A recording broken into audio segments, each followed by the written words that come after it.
Ayan yung mga ingredients na kailangan natin sa paggawa ng popberry wine.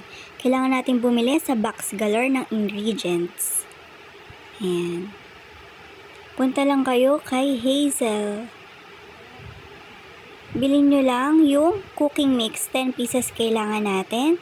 Tsaka 25 pieces na popberry. So, kailangan nyo muna itanim yung popberry. Tsaka isang queen bee. Isang queen bee lang kailangan natin para makagawa ng honey. Kapag nakabili na kayo, ayan, lagay muna natin yung queen bee sa beehive. Ito lang tayo sa taas. Ayan, dadrag mo lang dyan yung queen bee.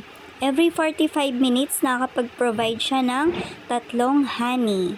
Ayan, balikan nyo na lang pag okay na. Then, kapag nagawa nyo na yon, punta naman tayo kay Winona para gumawa na tayo ng popberry wine.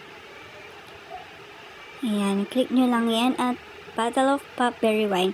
Kapag kumpleto na ingredients nyo, create nyo lang siya. 1 minute lang para matapos yung paggawa ng popberry wine.